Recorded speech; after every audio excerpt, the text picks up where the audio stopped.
So the name of this talk is On the Shoulders of Capitalism, just kind of standing on the shoulders of giants, what happens next. This is going to be very quick. I apologize in advance for speaking fast. So I'm a Gujarati American. I grew up in Asia till I was about 10, came here, went to schools in the Bay Area, and I've had the privilege of working with some really awesome organizations, including Make School, the one that I founded, a university that we tried to build here in San Francisco, and have had a lot of window into technology in Silicon Valley over the years. I want to start with a little bit of history from where my family is from. So I'm a Ashutosh Desai, and we all come from this tiny little village right below Surat. Surat in 1608, the British East India Company landed and had many, many years of taking control over the country through capitalism. The British East India Company was the second shareholder traded company in the world. The first one was the Dutch East India Trading Company. And so this inherently was very linked to what it means when you start investing in companies and promising forever returns and how that impacts populations over time. The Great Bengal Famine of 1770 was one example of this. The reason we couldn't grow food for a lot of people, 10 million people died, is because instead we used that land to farm opium that we sold to the Chinese. And so that was one big impact of capitalism and sort of this trying to create more profits going very terribly wrong. Regulation 9 in 1810, India stopped being able to trade internally with each other. And so the price of everything became really, really high because you just can't trade with your neighbors anymore. You have to trade through the British, send things away, have things come back. This decimated the entire economy of India. Prior to British colonialism, there was, 40% of GDP was held in China and India. Post-British colonialism was about 5% at the time of independence. The Bengal famine in 1943, 4 million Indians died during World War II. Winston Churchill was responsible for this. Almost as many as Jews died in the Holocaust, but this is not something we look at in the same weight. Here's a picture of a lot of loom workers from Kerala. The loom was one of the inventions at the time that represented the Industrial Revolution. This was something that created a technology that enabled us to produce our main good much more efficiently than before. We're seeing that today again with AI. Software engineering and many other disciplines we are now able to do very cheaply and efficiently in ways that weren't possible before. What's really remarkable about these photos for me is that this shows that our bodies get shaped by the technology as much as we shape the technology. And as we think about AI, this is a very important thing to think about, is how we will be shaped by this technology. What happened in my lens is that technological advantage enabled capital to out-leverage both labor and governance, right? We've talked a lot about capital versus labor. Governance is another important thing. And there were many people in India who effectively allowed themselves to be succumbed to the capitalists, right? The British control of India was enabled by Indians. The Mughal control of India was enabled by Indians. My last name is Desai, landlord tax collector. So we were the class in India who enabled the Mughals to take over the society. And so as we think about our roles here today, are we going to be the ones who enable certain types of caste systems to be rebuilt with this new revolution? I believe today, looking at this, similar to back then, the American military-industrial complex is the greatest risk to AI safety. We are at this moment and this precipice that if we do not put our military in control and actually use it as defense and not war, this is going to be the greatest difficulty of this technology and will last for many hundreds of years. The Silicon Valley rebranding of this is American dynamism. We're already seeing it today. Why are we on track for this? Why are we on track for what I would call, and what some of the folks that I've worked with in the past would call, colonialism 2.0?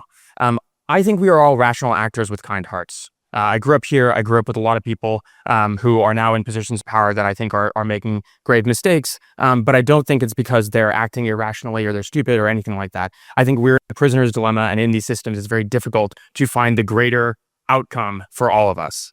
I think there's a few reasons for this. The penalty for dishonesty is lower than for uncomfortable truths. A lot of my friends are afraid to speak truth against power. A lot of Republicans in Senate are afraid to speak truth against power because there's a grave penalty. But the people who are lying to our faces are not facing those penalties. Sycophancy is something that is both a problem in AI systems, but also with humans. In AI systems, it's when they give you the sugar of what you want to hear as opposed to pressing you to challenge your thinking. And ultimately, this leads to a regression of the mean of outcomes. Most politicians are corrupt, and if we keep being yes men and allowing them to do so, this will continue to happen. When I looked at YC, we funded 200 companies in a year.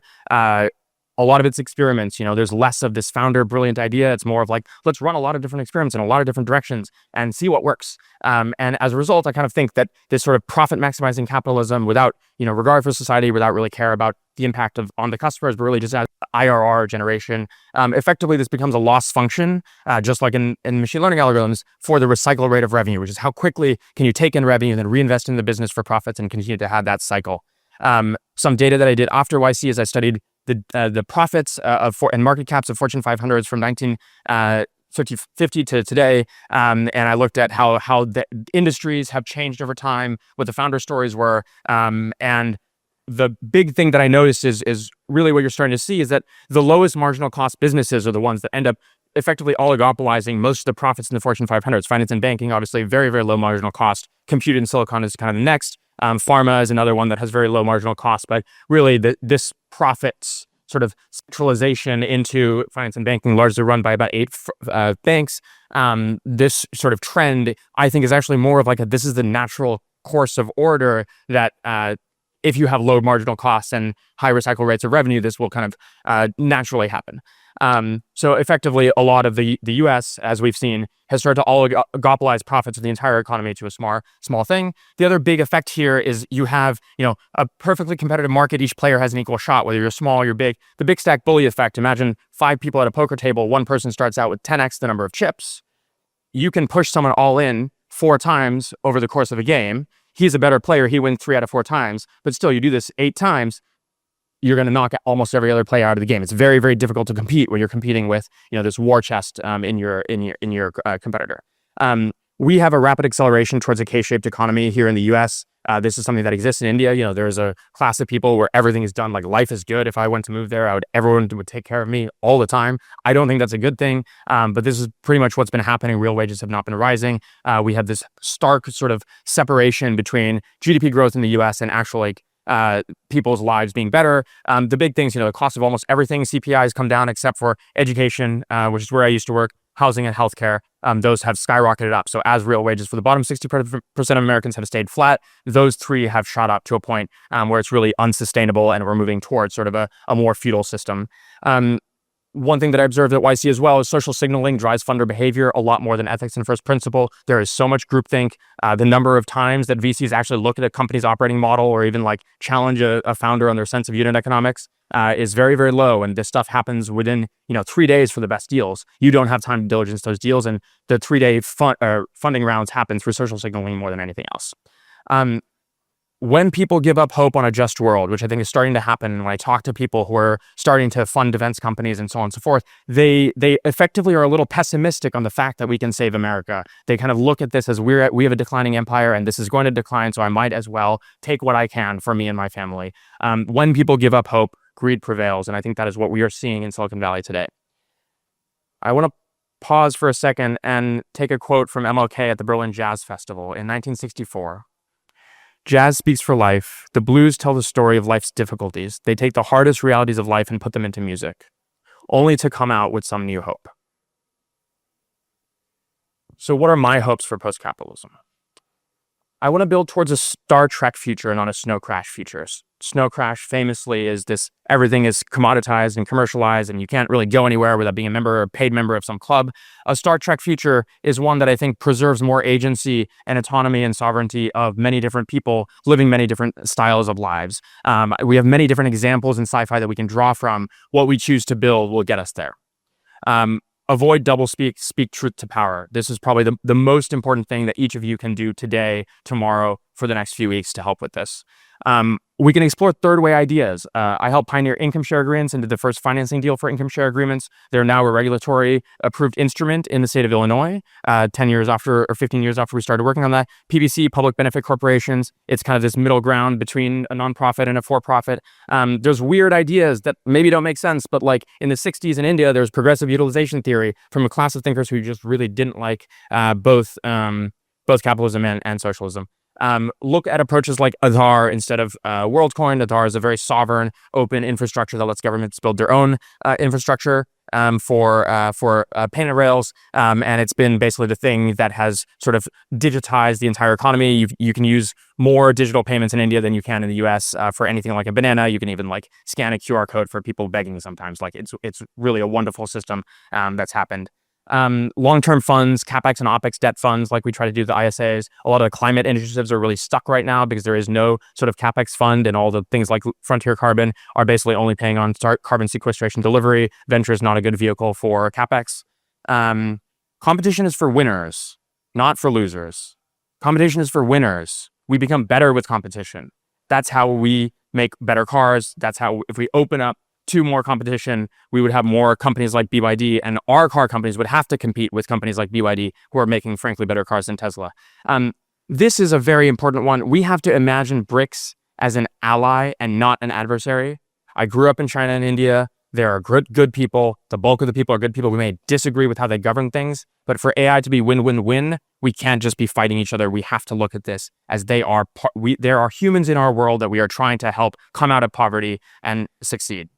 One of the people I respect most who is working at Alphabet/Google, James Manika, he was one of 6 kids bused to school in apartheid Rhodesia, and with like police with rifles to go to the all-white school. He then got to Oxford, Geoffrey Hinton's lab, worked at McKinsey for many years now at Google, and he's quoted in a video saying, "My friends laugh because I was not the smartest kid in elementary school. Intelligence is distributed so much, and our system right now is only allowing a few people to access it."